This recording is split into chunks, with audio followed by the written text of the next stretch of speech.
I'm praying that I don't have to restart the stream because that's just going to be a pain in the butt. Looks like I might have to. So we'll give her a bit of a shot. We're going to put this shut for just a moment and try and restart this stream up. Oh, lol. The second I did that, the game starts again. 9 seconds cached, so we will be okay. I'm just happy we get to see the game, Slesh. I'm just happy we get to see the game. I am as well. That's a good thing, because if you weren't happy about it, then there's not much reason to actually be here. Lich harassing the Panda Brewmaster back on the top lane, but Venomancer already on the back of a pull.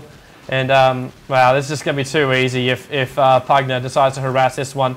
Poison on the back of Venomancer with a slow and harassment. The Pugner will just basically get munched on the top. So, it's going to be a difficult lane on the top, I think, here for DTS. If Venomancer is aggressive, and it looks like he's going to be as well, like straight down on the side. There's no ward on the side like there was last time, keeping tabs on the movements, which is interesting to actually see from both teams. No ward in the lane, and Strike comes over the top, catches Vampire a little bit closer, and he's trying. Panda Brewmaster was trying to get close enough for the smash to actually come out, but didn't in the end. So it'll just be a little bit more defensive here. But I really want to see that. I want to see Smisk, the Venomancer on the top lane, being very, very aggressive against these heroes. Again, DTS trial lane heroes, none of them have a reliable stun. Yeah, that's true. Like we've got the Alchemist stun, but if he loses vision, he's kind of screwed. I was just gonna say, yeah, this is not a reliable stun. It is disabled, but it's not that reliable. And what I don't like about DTS's trial lane is the fact that both Pugner and Alchemist, both of them need farm. They did this last time though. Like they put Luna as well as Pugner in the same lane, and took until mid game for them to get back on top. Yeah, they pulled it back mid game, but on the other hand, they got absolutely nailed during laning phase. I would not want DT and DTS to make the same mistake again, to be honest. Yeah, but DTS, like even if they find themselves very, very far behind at this point, they have one big thing which I think could just turn the tide if they find themselves very, very far behind, and that's their group fight. One big group fight could just change the way this entire game would actually unfold. And with their abilities, if they get the initiation right, if they get the communication right, then it can all work. There's your stun, which did actually go off there on CM on the bottom lane. But forcing them back, Stomp comes on through. Venomancer once gets close enough, Viper Strike goes out. Just try and slow them down a little bit more. Just hitting on the back of G.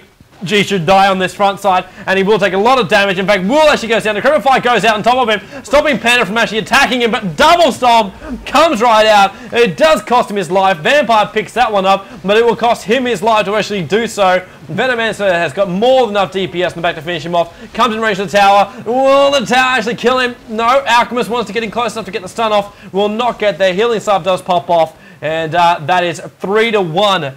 3-1 in favour of the Scourge, and instantly Link, our Windrunner from last game, can't remember who he is this game, actually lags up a little bit, so a save game should come out pretty fast here. But Andy walking away once again with the early game victory. Well, I say early game victory, the early game good start, I should say. Yeah, that was... I don't know why the Alchemist didn't start his stun before he TP. That could have just made the difference between him getting the kill on the Venomancer or not. Well, it's difficult to say. Normal people, they don't have time. I mean, it's easy for us as observers to say it. Yeah. Just, why didn't you do that? But if you're actually in the game, it's a very, very different thing. Want to actually note at the moment too, the fact that Enigma is currently sitting at level 5 with 1,000 gold in his bank account. We'll check his CS scores in just a moment, but Link playing as our Lion for this game. Down there on the bottom lane, has brought up boots, a couple of tangos, a mantle and things like that. But the fact that he's, well, he's actually still probably staying pretty close in the CS scores. But both these heroes, it's a race for a blink dagger. It's literally what creates these heroes to actually work for their team. Initiator, Link, to get up to level 6 to get that finger and then really push Enigma back. But the blink to actually give him that range and that initiation power, and then Enigma to get that black hole off and give him the initiation that he actually needs as well. Be very, very interesting to actually see. So top lane, stun goes off as well on Schmishk. going down. He dropped a couple of wars before, which are good for giving off money. But yeah, this bottom lane, I'm just interested to see who gets his Blink Dagger first.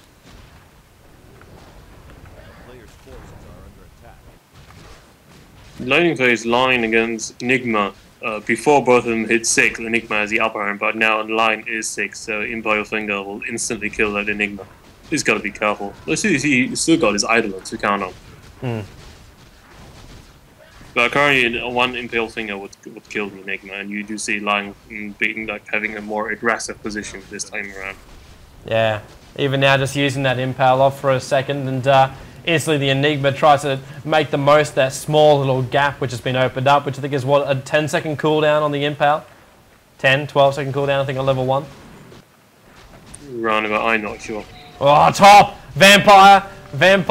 He got the Venomous Gale. Sorry, I was calling it a Viper Strike before. The Venomous Gale right over the top of him. And G is also going to get slowed down by the Nova, as well as the standard damage that's coming out from Smisk.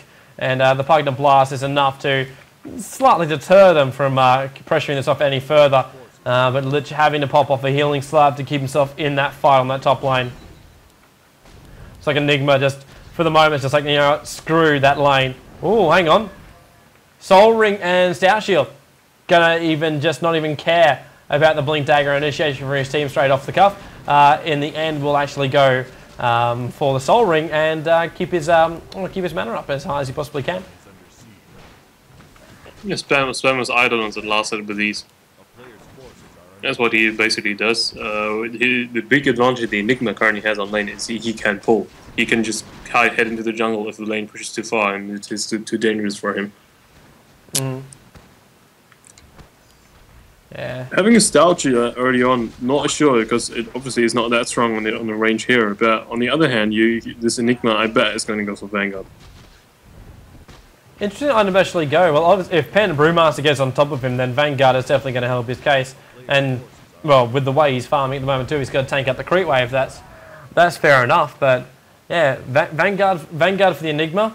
Would you think a BKB and a Blink Dagger would actually be more effective for the way their team actually works right now? Like a pushing hero that's going to survive and just get himself in the mix. That's fair enough. But like as far as Enigma goes, isn't his role to actually be that great initiation? It is indeed, and he will definitely pick up a Blink Dagger afterwards. But I do think that currently he's more worried about the burst damage coming out from the line. So, wherefore he should opt for a Vanguard before he gets his Blink Dagger.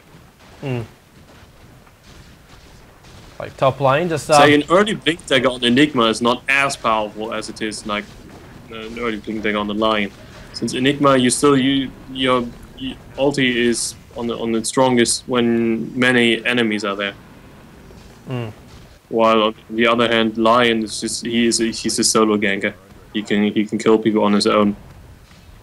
Yeah, looks like Lion's actually gone for a bit of a walkabout. In fact, she's coming towards the top lane, so healing start popping up on Panda. We're going to see some action up here on the top lane with Puck also joining in with the back of a DD rune. So the shit's about to hit the fan up here on the top lane with the wave pushing itself forward. One Venomancer board is just going to give money towards the Sentinel side. It does slow them down a little bit.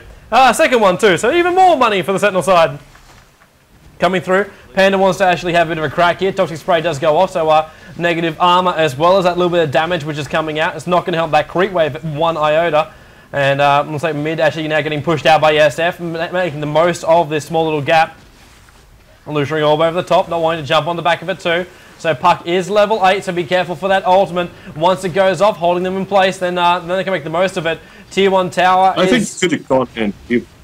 I do think that during that Allure he could have gone in. Could have. He's now found himself over the mix here as we see Bill Salem coming up the top. He does get the stump there. Oh no! Oh, finger from the side. Vampire goes down. They do fight in the middle of the Pugna ward, which did not actually help the life of Link just then. But it will actually help Alchemist, who's now popping off that Urn Charge, sticking himself inside the trees here. Ulti pops off from Panda. Now he actually gets blocked out at the moment, but does have the stun to follow through. Pugna going to come in from the side, might give a bit of a hand. In fact, now a bit of a storm into the air, slowing them down, and this will be the end of G, or should be the end of G, is the end of G. And that is 2-5 now. in favour of NE. So NE making the most of that top lane, and even claimed the tier 1 tower from on the back of the SF during, well, not even during that fight, it was before that fight even started. Oh, CM. CM, are you going to turn around what was a beautiful, beautiful thing on the top lane? OJ is trying to fall himself back right now, moved himself inside the trees. One frost would be more than enough. And actually, Vampire gets coned and almost brought down to half HP. Magic Wand gives him a little bit more of a boost back up on life. But still, I thought CM was about to really make that go very, very bad for his team. Well, I say very, very bad. It was a good initiate fight on the top, but to throw away your life, yeah, he doesn't do it though. He lives. And now the tier 1 tower, double TP comes up. Venomance is there, throws down the ward instantly. And looks like Lion will also join them up. He does get spotted straight away and hides himself inside the trees. Not going to help him. TP on the front lines, and oh my lord.